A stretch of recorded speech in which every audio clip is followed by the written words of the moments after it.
Welcome back on capital news Delhi. चलिए देखते हैं दिल्ली की 25 फटाफट बड़ी खबरें। साथ ही डेली खबरों से अपडेट रहने के लिए चैनल को सब्सक्राइब करने के साथ वीडियो को लाइक करें।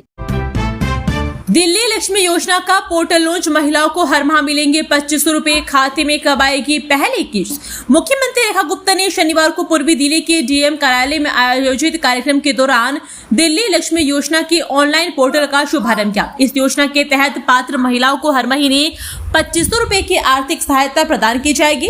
सरकार का लक्ष्य 17 लाख से अधिक महिलाओं को योजना का लाभ पहुंचाना है। योजना के लिए वर्ष 2026-27 के बजट में 5110 करोड़ रुपए का प्रावधान किया गया है।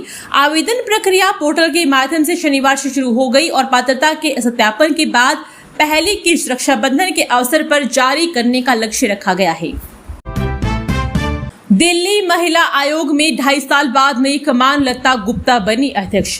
करीब 2.5 वर्ष बाद दिल्ली महिला आयोग को नया नेतृत्व मिल गया है। राज्यसभा सदस्य बनने के बाद जनवरी 2024 में स्वाति मालीवाल के अध्यक्ष पद से इस्तीफा देने के बाद से आयोग नियमित अध्यक्ष के बिना काम कर रहा था।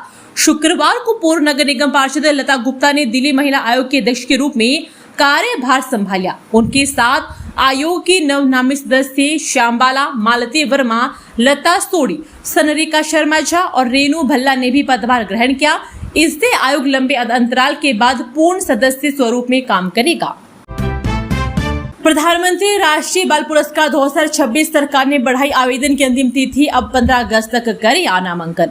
प्रधानमंत्री राष्ट्रीय बाल पुरस्कार 2026 के लिए ऑनलाइन नामांकन जमा करने की आखिरी तारीख सरकार ने शुक्रवार को 31 जुलाई से बढ़ाकर 15 अगस्त कर दी है। महिला एवं बाल विकास मंत्रालय ने कहा कि राष्ट्रीय पुरस्कार पोर्टल के जरिए 1 अप्रैल को शुरू हुई नामांकन की प्रक्रिया अब 15 अगस्त तक चलेगी। मंत्रालय ने कहा कि ये पुरस्कार उन बच्चों को दिए जाते हैं जिन्होंने बहादुरी, समाज सेवा, पर्यावरण, खेल, कला और संस्कृति तथा विज्ञान और प्रौद्योगिकी के क्षेत्रों में असाधारण उपलब्धियां हासिल की है। 5 वर्ष से अधिक 18 वर्ष से कम आयु का कोई भी बच्चा जो भारतीय और भारत में रहता है पुरस्कार के लिए पात्र है। किसी भी नागरिक से नामांकन केवल राष्ट्रीय पुरस्कार पोर्टल के माध्यम से स्वीकार किए जाएंगे। क्या अब दिल्ली में नहीं होगा पेयजल संकट? 7200 करोड़ की इस नई पाइपलाइन योजना की जगी बड़ी उम्मीद। पानी की बर्बादी के कारण दिल्ली में पेयजल संकट होता है। गर्मी के दिनों में यह समस्या अधिक बढ़ जाती है।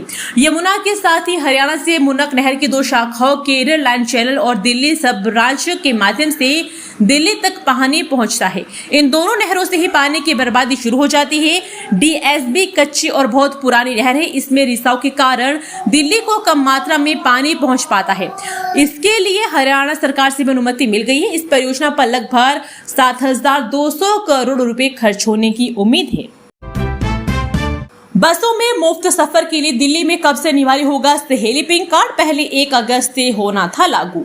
दिल्ली में 1 अगस्त से महिलाओं के फ्री बस सफर के लिए पिंक सहेली स्मार्ट कार्ड लागू होना था, लेकिन अब इसकी तारीख आगे बढ़ा दी गई है। जिन महिलाओं ने अब तक पिंक सहेली स्मार्ट कार्ड नहीं बनवाया है उन्हें राहत देते हुए डीटीसी ने पिंक सहेली स्मार्ट कार्ड बनाने की अवधि बढ़ा दी है। अब दिल्ली की डीटीसी बसों में मुफ्त यात्रा के लिए 16 अगस्त से पिंक सहेली स्मार्ट कार्ड अनिवार्य होगा। बता दें कि पिंक कार्ड अभी बन रहे हैं और इसकी संख्या 17 लाख को पार कर चुकी है। डीटीसी ने पहले 1 अगस्त से मुफ्त सफर के लिए पिंक कार्ड अनिवार्य करने की घोषणा की थी, मगर महिलाओं की लगातार बढ़ रही संख्या को देखते हुए पिंक कार्ड बनाने की अवधि बढ़ाई गई है। दिल्ली के वोटरों के लिए जरूरी खबर। एसआईआर अभियान में फॉर्म जमा कराने के लिए बचे सिर्फ 8 दिन। दिल्ली में एसआईआर अभियान का काउंटडाउन शुरू हो चुका है और प्रक्रिया को पूरा करने के लिए अब केवल 8 दिनों का समय शेष बचा है। हालांकि जमीनी स्तर पर अभी भी बड़ी चुनौती बनी हुई है, क्योंकि करीब आधे ही मतदाताओं के फॉर्म डिजिटलाइज हो पाए हैं। बीएलओ मतदाताओं से भरे हुए फॉर्म लेकर जमा कर रहे हैं। अभियान के अंतिम चरण में बीएलओ घर घर जाकर फॉर्म लेने के साथ ही बंद घरों के लोगों के बारे में भी जानकारी जुटाने में लगे हैं।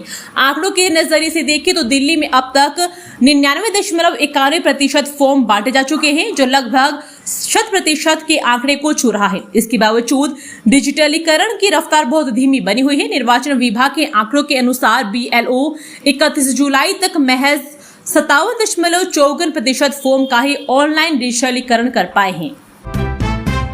जहां नहीं है पाइपलाइन वहां वोटर एटीएम से दूर होगी पेयजल की समस्या। डीजीपी का नया प्लान तैयार। राजधानी में कई स्थानों पर आज भी पाइपलाइन से पेयजल आपूर्ति नहीं होती है, लोग टैंकर के सहारे हैं। इसी तरह से प्रमुख बाजारों और कई सरकारी स्कूलों में भी पेयजल की समस्या है। इसके समाधान के लिए दिल्ली जल बोर्ड ने वोटर एटीएम लगाने का निर्णय लिया है। पहले चरण में 58 करोड़ रुपए की लागत से 250 जल एटीएम स्थापित करने की योजना तैयार है। जल मंत्री परवेश वर्मा का कहना है कि पिछले दिनों दिल्ली जल बोर्ड की बैठक में इस परियोजना को मंजूरी दे दी गई है। सरकारी स्कूल, व्यवसायिक क्षेत्र और बाजारों में भी स्थापित किए जाएंगे। इसके बाद उन मोहल्लों में जहां पाइपलाइन से पानी की आपूर्ति नहीं होती है, शुरुआत में प्रत्येक वार्ड में कम से कम एक वोटर एटीएम लगाया जाएगा। शीघ्र इसके लिए स्थान चिन्हित भी कर लिए जाएंगे। कंगना रनौत वायरल फिल्मी क्लिप्स पर भड़की, ट्रोलिंग पर बोली, इसके लिए मुझे रुपए मिले थे, यही मेरा काम था। भाजपा सांसद और अभिनेत्री कंगना रनौत ने सोशल मीडिया पर अपनी फिल्मों की पुराने दृश्य और किरदार साझा कर उनकी हालिया टिप्पणी की आलोचना करने वालों को करारा जवाब दिया है। कंगना रनौत ने कहा कि फिल्मों में निभाए गए किरदार उनकी निजी सोच या जीवन का प्रतिबिंब नहीं होती और उन्हें दोनों के बीच फर्क समझना चाहिए। कांग्रेस जनता पार्टी के प्रदर्शन में एकत्र हुई युवाओं की भीड़ के बाद अभद्र भाषा बोलने वाले वीडियोस का विरोध करने के बाद सांसद कंगना का सोशल मीडिया पर विरोध हो रहा है। इसके बाद बतौर मूक अभिनेत्री के तर्ज पर उन्होंने जो फिल्म की है उनकी वीडियो रील बनाकर कुछ लोग कंगना का विरोध भी कर रहे हैं। E20 फ्यूल पॉलिसी के विरोध में पैदल मार्च से पहले Tehseen Poonawalla house arrest, Delhi police ने घर पर डाला डेरा। राजनीतिक विश्लेषक व सामाजिक कार्यकर्ता तहसीन पूनावाला के आरोप लगाए हैं कि केंद्र सरकार की E20 ईंधन नीति के खिलाफ उन्हें प्रस्तावित एकल मार्च और भूख हड़ताल से पहले दिल्ली पुलिस ने ग्रेटर कैलाश में उन्हें बिना किसी लिखित आदेश के घर में नजरबंद कर दिया है। पूनावाला ने 27 जुलाई को घोषणा की थी कि वे APJ अब्दुल कलाम मार्ग से 30 जनवरी मार्ग स्थित गांधी स्मृति तक अकेले पैदल चलेंगे और शुक्रवार को दिन भर की भूख हड़ताल रखेंगे।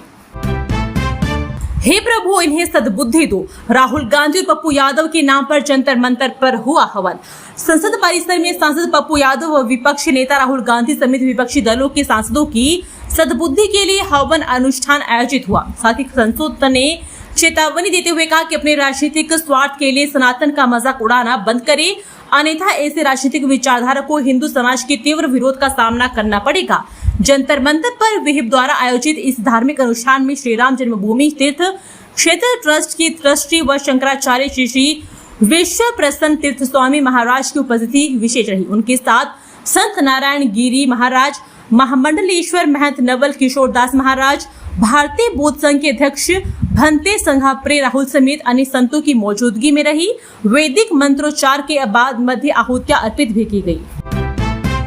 पीएम मोदी को अपशब्द कहने वाली लड़की के माफीनामे से सोया फैक्ट्री में लीड बनाने तक दिल्ली इंसार के वायरल वीडियोस। दिल्ली इंसार में बीते हफ्ते की शुरुआत जंतर मंतर के जेएनजी प्रोटेस्ट के खत्म होने के साथ हुई। इस हफ्ते कई ऐसी घटनाएं सामने आई जिनके वीडियो खूब देखे व शेयर किए गए। इनमें सबसे चर्चित रहा सोया चाप बनाने की फैक्ट्री का वीडियो, जहां कारीगर बैटर में लेटकर रील बना रहा था। इसके साथ ही कई अन्य वीडियो भी वायरल हुए। देखे बीता हफ्तों किन खबरों के चलते चर्चा में रहा। सप्ताह के खत्म होते होते वह लड़की एक बार फिर वायरल हो गई, जिसने जंतर मंतर पर प्रदर्शन के दौरान पीएम मोदी को अपशब्द कहे थे। हफ्ते के बीच में पहले उस पर एफआईआर दर्ज हुई और आज यानी शनिवार को उसने पीएम मोदी से माफी मांगते हुए एक वीडियो पोस्ट किया है, जो सोशल मीडिया पर वायरल है। संसद में गेरुआ वस्त्र पहनने पर घिरे सांसद पप्पू यादव, एफआईआर की मांग पर दिल्ली पुलिस ने दिया दो टूक जवाब। पूर्णिया से निर्दलीय सांसद पप्पू यादव ने शुक्रवार को संसद परिसर में विपक्षी दलों के साथ मिलकर जो नाटक दिखाया था वह अब विवादों में घिर गया है। गेरुआ वस्त्र और नाटक को लेकर लोगों ने आक्रोश जताया है। अब संसद के खिलाफ राजधानी के जहांगीरपुर थाने में एफआईआर दर्ज करने की शिकायत की है। हालांकि पुलिस ने फिलहाल कोई मुकदमा दर्ज नहीं किया है। संभव है कि शिकायत को आगे जाकर संबंधित एजेंसी के पास भेज दिया जाएगा। दरअसल दिल्ली के जहांगीरपुर थाने में सूरज प्रकाश नामक व्यक्ति ने उनके खिलाफ शिकायत देकर आरोप लगाया है कि सांसद के इस कदम से हिंदू समाज की धार्मिक भावनाएं आहत हुई है। शिकायत में उनके खिलाफ उचित कानूनी कार्रवाई की मांग की गई है। 24 और 48 घंटे में पहुंचेगी राखी, भारतीय डाक की सुपरफास्ट डिलीवरी शुरू, डॉक्यूमेंट और पार्सल का नियम भी बदला। रक्षाबंधन से पहले भाई बहन के लिए अच्छी खबर है। अब स्पीड पोस्ट से राखी भेजना पहले से ज्यादा आसान और तेज होगा। दिल्ली समेत कुछ महानगरों में 24 और 48 घंटे की एक्सप्रेस स्पीड पोस्ट सेवा भी शुरू हो गई है। जिससे त्योहार के दौरान राखी और जरूरी दस्तावेज पहले से कम समय में पहुंच सकेंगे। इसके साथ ही भारतीय डाक विभाग ने 1 अगस्त 2026 से लागू गए नए नियमों के तहत 500 ग्राम तक के गैर व्यवसायिक राखी वाले लिफाफे और छोटे पैकेट को डॉक्यूमेंट श्रेणी में शामिल कर दिया है। डाक विभाग ने स्पीड पोस्ट में डॉक्यूमेंट और पार्सल की श्रेणियां अलग कर दी है। नए नियमों के मुताबिक 500 ग्राम तक के नॉन कमर्शियल राखी वाले लिफाफे, छोटे पैकेट और ग्रीटिंग कार्ड को डॉक्यूमेंट माना जाएगा। इससे ग्राहकों को तय करने में आसानी होगी कि उनकी डाक किस श्रेणी में आएगी। E20 पेट्रोल के खिलाफ केजरीवाल के मंच पर गूंजी प्रधानमंत्री की आवाज। टाउन हॉल में और क्या क्या हुआ। कॉन्स्टिट्यूशन क्लब में आम आदमी पार्टी का E20 पेट्रोल के विरोध में आयोजित कार्यक्रम शुरू हो चुका है। यहाँ दिल्ली के पूर्व सीएम अरविंद केजरीवाल समेत प्रधानमंत्री की आवाज निकालने वाले कलाकार श्याम रंगीला मंच पर मौजूद है। केजरीवाल ने जंतर मंतर आंदोलन को लेकर भी कलाकार से सवाल पूछे, अपने हिसाब से कलाकार से जवाब दिलवाए। बीती रात प्रधानमंत्री द्वारा गाली देने वालों को माफ किए जाने वाले वीडियो के बारे में भी अपने तरीके से कलाकार से सवाल जवाब किए। सभी सवालों का जवाब कलाकार ने चुटीले और प्रधानमंत्री मोदी की आवाज में दिया। झील से पुराना किला के ऐतिहासिक स्मारक को खतरा एसआई शुरू करने जा रहा है साइंटिफिक स्टडी। पुराना किला के समीप विकसित की गई झील का स्मारक की संरचना पर पड़ने वाले संभावित प्रभाव का भारतीय पुरातत्व सर्वेक्षण वैज्ञानिक अध्ययन करवाएगा। हाल ही में किले की झील की ओर स्थित एक बुजुर्ग के ढहने की घटना के बाद एएसआई ने इस मामले को गंभीरता से लिया है। अध्ययन के दौरान यह जांच की जाएगी कि झील के कारण किले की नींव, दीवारों या अन्य संरचनात्मक हिस्सों पर किसी प्रकार का प्रतिकूल प्रभाव नहीं तो पड़ रहा है। एएसआई इस अध्ययन के लिए संरचनात्मक इंजीनियरों, भूवैज्ञानिकों, जल विज्ञान और संरक्षण विशेषज्ञों की राय ले रहा है। विशेषज्ञ किले के आसपास की मिट्टी, भूजल स्तर, नमी और संरचना की स्थिति का भी परीक्षण करेंगे। रात को गहरी नींद में सो रही थी मां बेटी, अचानक डस गया जहरीला सांप, नरेला अस्पताल में तोड़ा दम। अलीपुर थाना क्षेत्र में सांप के काटने से मां बेटी की मौत हो गई। पुलिस के अनुसार बख्तवारपुर स्थित त्रिवेणी कॉलोनी निवासी 41 वर्षीय शफीका परवीन उर्फ सकीना और उनकी बेटी आफिया को सांप के काटने के बाद इलाज के लिए SRHC अस्पताल नरेला ले जाएगा। उपचार के दौरान शफीका की मौत हो गई, जबकि आफिया को BS अस्पताल रेफर किया गया, जहां कुछ घंटे बाद उसने भी दम तोड़ दिया। स्वजनों ने पुलिस को दिए गए बयान में बताया कि दोनों को सोते समय सांप ने काटा था और उन्हें किसी प्रकार की साजिश या संदेह नहीं है। दिल्ली लक्ष्मी योजना में किससे मिलेंगे 2500 रुपए और कैसे करें आवेदन, जाने डॉक्यूमेंट्स और नियमों की पूरी डिटेल। दिल्ली सरकार ने 1 अगस्त 2026 से दिल्ली लक्ष्मी योजना के लिए ऑनलाइन रजिस्ट्रेशन शुरू कर दिए हैं। योजना के तहत पात्र महिलाओं को हर महीने 2500 रुपए की आर्थिक सहायता दी जाएगी। सरकार का दावा है कि इससे 17 लाख से अधिक महिलाओं को लाभ मिलेगा। यदि आप इस योजना के लिए आवेदन करना चाहती है तो पात्रता, जरूरी दस्तावेज और आवेदन से जुड़ी सभी नियम पहले जान लेना जरूरी है। दिल्ली लक्ष्मी योजना का उद्देश्य आर्थिक रूप से कमजोर महिलाओं को हर महीने वित्तीय सहायता देकर उन्हें आत्मनिर्भर बनाना है। देश सरकार ने वर्ष 2026 के बजट में इस योजना के लिए 5110 करोड़ रुपए का बजट प्रावधान किया है। महंगे किराए से मुक्ति, मिरांडा हाउस में बने 120 बेड का नया हॉस्टल, EWS और दिव्यांग छात्राओं को मिलेगी प्राथमिकता। डीयू के मिरांडा हाउस कॉलेज में आर्थिक रूप से कमजोर वर्ग और दिव्यांग छात्राओं के लिए 120 बेड का नया छात्रावास बनाया जाएगा। कॉलेज प्रशासन का कहना है कि इस परियोजना का उद्देश्य उन छात्रों को राहत देना है जिन्हें दिल्ली में किफायती और सुरक्षित आवास उपलब्ध करवाने में कठिनाइयों का सामना करना पड़ता है। कॉलेज अधिकारियों के अनुसार नया छात्रावास मौजूदा हॉस्टल परिसर के पीछे कॉलेज परिसर में ही बनाया जाएगा। अगले 2 सप्ताह में परियोजना का प्रारंभिक डिजाइन तैयार करने की उम्मीद है, जिसके बाद विस्तृत योजना का काम शुरू होगा।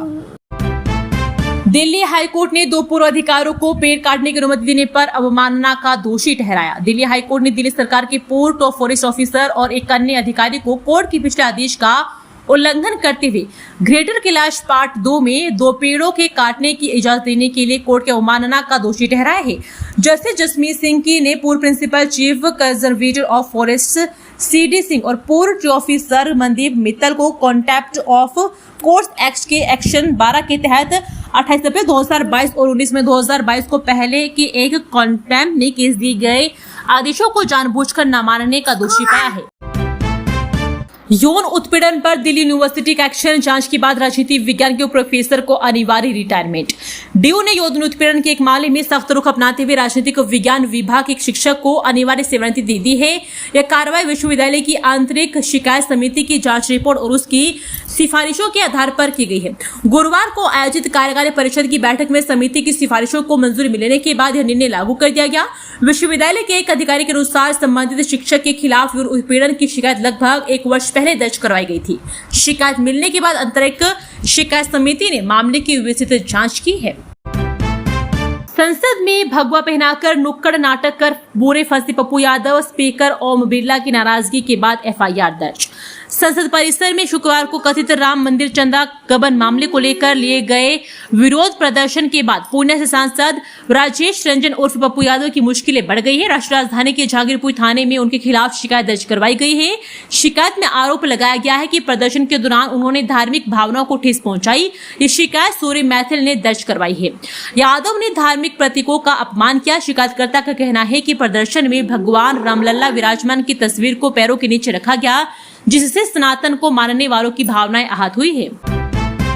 हमेशा के लिए जा सकती है आंखों की रोशनी। जंतर मंतर हिंसा के बाद पैलेट गन के खतरों पर क्या बोले एक्सपर्ट्स। संसद मार्च के दौरान प्रदर्शनकारियों को लगी पैलेट गन से चली गोलियों से लगी चोट पर जारी बहस के बीच एम्स के फोरेंसिक मेडिसिन विभाग ने विभागाध्यक्ष प्रोफेसर सुधीर गुप्ता ने पूछे जाने पर कहा कि पैलेट चोट की गंभीरता इस बात पर निर्भर करती है कि वह शरीर के किस हिस्से में लगी है। विशेषज्ञों के अनुसार पैलेट गन के एक साथ बड़ी संख्या में छोटे धातु या प्लास्टिक के छर्रे निकलते हैं। इससे आंख, चेहरा, गर्दन, छाती और अन्य संवेदनशील अंगों पर लगी चोट गंभीर परिणाम देती। ईशा फाउंडेशन केस में दिल्ली एससी से नकीरन पब्लिकेशंस को झटका। यूट्यूब से हटेंगे मानहानि वाले 49 वीडियो। दिल्ली हाईकोर्ट ने तमिलनाडु के एक साप्ताहिक तमिल पत्रिका नकीरन पब्लिकेशंस के खिलाफ सदगुरु के ईशा फाउंडेशन द्वारा दायर मानहानि के मुकदमे में अहम आदेश पारित किया है। न्यायमूर्ति सुब्रमण्यम प्रसाद की पीठ ने ईशा फाउंडेशन से जुड़े 40 शॉर्ट वीडियो और 5 अंग्रेजी भाषा के वीडियो को हटाने का आदेश दिया है। पीठ ने गूगल LLC वीडियो हटाने का आदेश दिया है। पीठ ने कहा कि उसके अंतरिम आदेश में पहले से शामिल वीडियो के अलावा अतिरिक्त लिंक भी हटाए जाने चाहिए। पीठ ने अपने पहले आदेश को पूरी तरह से लागू करने के संशोधन की जरूरी माना, क्योंकि अतिरिक्त वीडियो उस सामग्री का हिस्सा थे जिसे पर विशेषाधिकार की कार्रवाई में पहले ही विचार किया गया था। क्या पुलिस मार खाती रहे? गृह मंत्री पर लगे आरोपों और पैलेट गन के दावों पर पूर्व एसीपी का करारा जवाब। दिल्ली में सीजीपी के संसद चलो मार्च में हुई हिंसा के दौरान पुलिस द्वारा की गई वीडियो दिल्ली पुलिस महासंघ की ओर से पूर्व एसीपी केपी कुकरेती ने जवाब करते हुए कहा कि राजनीतिक पार्टी के नेताओं द्वारा केंद्रीय गृह मंत्री और पुलिस बल पर लगाए गए जा रहे सभी आरोप बेबुनियाद है। उन्होंने संसद में नेताओं द्वारा दिए जा रहे बयानों पर तीव्रता तंज कसते हुए कहा कि संसद में बैठे जिम्मेदार नेताओं के पास ना तो पुलिस ट्रेनिंग का कोई अनुभव है और ना ही वे कानूनी विशेषज्ञ है। यहाँ आयोजित प्रेस वार्ता में उन्होंने कहा कि नेताओं का यह दावा पूरी तरह से गलत है कि केंद्रीय गृह मंत्री व्यक्तित्व तौर पर हर जमीनी कार्रवाई का पुलिस को आदेश देते हैं। बिना इस्तेमाल ही जर्जर हो गए 24,000 फ्लैट। JNNURM प्रोजेक्ट पर दिल्ली एससी का सवाल, कौन है जिम्मेदार? जवाहरलाल नेहरू राष्ट्रीय शहरी नवीनीकरण मिशन के तहत बने फ्लैटों की रहने लायक स्थिति न होने पर दिल्ली हाईकोर्ट ने सख्त नाराजगी व्यक्त करते हुए कहा कि इस प्रोजेक्ट पर 2000 करोड़ रुपए खर्च किए जा चुके हैं। मुख्य न्यायाधीश देवेंद्र कुमार उपाध्याय व न्यायमूर्ति तेजस कालिया की पीठ ने कहा कि इस प्रोजेक्ट के कारण सार्वजनिक धन की बर्बादी हुई है, क्योंकि पहले बने मकान रहने लायक नहीं है और अब उन्हें विशेष मरम्मत की जरूरत है। पीठ ने अधिकारों पर सवाल उठाते हुए कहा कि मकान बनने के बाद कब्जा न देने के लिए जिम्मेदार कौन है? पीठ ने दिल्ली शहरी आश्रय सुधार बोर्ड को फटकार लगाते हुए कहा कि अगर अधिकारी पहले से नहीं सोच सकते थे तो बनाया है क्यों? क्या आप करदाताओं के 2000 करोड़ की बर्बादी की अनुमति दे सकते हैं? आईबी अधिकारी हत्याकांड दंगे से जुड़े मामलों में पहली बार उम्र कैद, पीड़ितों ने जगी न्याय की उम्मीद। उत्तर पूर्वी दिल्ली दंगों के करीब 6 साल बाद आईबी कर्मी अंकित शर्मा हत्याकांड में अदालत का बड़ा फैसला सामने आने के बाद अन्य पीड़ित परिवारों में फिर से न्याय की उम्मीद जगी है। अंकित की हत्या में अदालत में पूर्व पार्षद ताहिर हुसैन समेत 5 दोषियों की उम्र कैद की सजा सुनाई है। यह दंगों से जुड़े मामलों में पहला बड़ा और चर्चित मर्डर केस है जिसमें दोषियों को सजा मिली है। दंगों में 53 लोगों ने जान गई थी। इनमें से ज्यादातर के परिजनों को अब भी न्याय का इंतजार है। दंगा वाले उत्तर पूर्वी दिल्ली से पहुंचे थे 15 हत्यारोपी। FRS डेटा से खुला सांसद मार्ग हिंसा का सच। जंतर मंतर पर चली सीजीपी के प्रदर्शन में दिल्ली के विभिन्न जिलों से पहुंचे अराजक तत्वों ने मिलकर भीषण उपद्रव किया था। प्रदर्शन में मुस्लिम बाहुल इलाकों में सबसे अधिक उपद्रव आए थे। दिल्ली पुलिस के फेस रिकॉग्निशन सिस्टम कैमरे से की गई पहचान से तैयार आंकड़ों के मुताबिक उपद्रव में सबसे अधिक हत्या के आरोपित उत्तर पूर्वी जिले और सबसे अधिक डकैती और लूट के आरोपित उत्तर पश्चिमी जिले से आए थे। उत्तर पूर्वी जिले में ही दिल्ली दंगा हुआ था। यहाँ से तमाम मुस्लिम बाहुल्य इलाके से बड़ी संख्या में अपराधी और सामाजिक तत्व इकट्ठा हुए थे, जिनकी मंशा संसद तक पहुंचकर देश का माहौल बिगाड़ने की थी, लेकिन वे अपने मकसद में कामयाब नहीं हो सके। 3 करोड़ रिश्वत मामले में आईपीएस दीपक गहलावत को मिली नियमित जमानत, अदालत ने रखी बड़ी शर्त। राउस एवेन्यू स्थित सीबीआई की विशेष अदालत ने 3 करोड़ रुपए की रिश्वत मांगने के मामले में गिरफ्तार आईपीएस अधिकारी दीपक गहलावत को नियमित जमानत दे दी है। अदालत ने कहा कि मामले की जांच लगभग पूरी हो चुकी है और अब आरोपी के हिरासत में पूछताछ की आवश्यकता नहीं है। ऐसे में उसकी निरंतर हिरासत जांच में कोई मदद नहीं करेगी। विशेष सीबीआई न्यायाधीश सुशांत चंगोत्रा ने 31 जुलाई को पारित आदेशों में गहलावत को 50,000 रुपए की निजी मुचलके और इतनी ही राशि के एक जमानती पर रिहा करने का निर्देश दिया है। आप, सपा और भीम आर्मी ने भड़काई थी संसद मार्ग पर हिंसा, तीनों राजनीतिक दलों पर एफआईआर, स्पेशल सेल करेगी जांच। जंतर मंतर पर सीजेपी के प्रदर्शन के बीच संसद मार्च के दौरान हुई हिंसा छात्रों का आक्रोश नहीं बल्कि राजनीतिक दलों की इशारे पर भीड़ में शामिल असामाजिक तत्वों की साजिश का नतीजा था। ये बात दिल्ली पुलिस की जांच में भी सामने आ रही है। दिल्ली पुलिस ने संसद मार्च थाने में दर्ज एक एफआईआर में राजनीतिक दलों के नाम सामने आए हैं।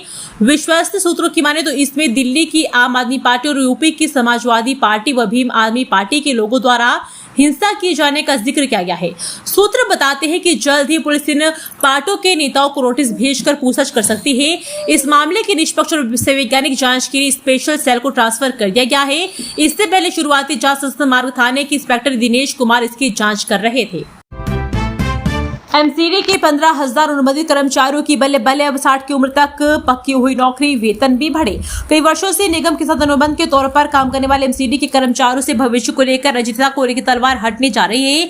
सब कुछ ठीक ठाक रहा तो आगामी वित्त वर्ष से किसी भी अनुबंधित कर्मचारी की नौकरी नहीं जाएगी। उन्हें 60 साल तक एमसीडी में नौकरी की गारंटी मिलेगी। इसके लिए महापौर प्रवेश वाही ने गारंटी ली है। ए से लेकर सी समूह के एमसीडी से सीधे अनुबंध पर कार्य कर रहे कर्मचारियों की नौकरी से नहीं निकाला जाएगा। साथ ही उन्हें समान कार्य और समान वेतन मिलेगा। फिलहाल कई कर्मचारी न्यूनतम मजदूरी दर के हिसाब से वेतन ले रहे हैं, जिससे कर्मचारियों का वेतन दोगुना भी हो जाएगा। दोस्तों, वीडियो पसंद आया तो वीडियो को लाइक एवं चैनल को सब्सक्राइब कीजिए और कमेंट करके बताइए कि आप दिल्ली के किस जगह से इस वीडियो को देख रहे हैं। जय हिंद, वंदे मातरम।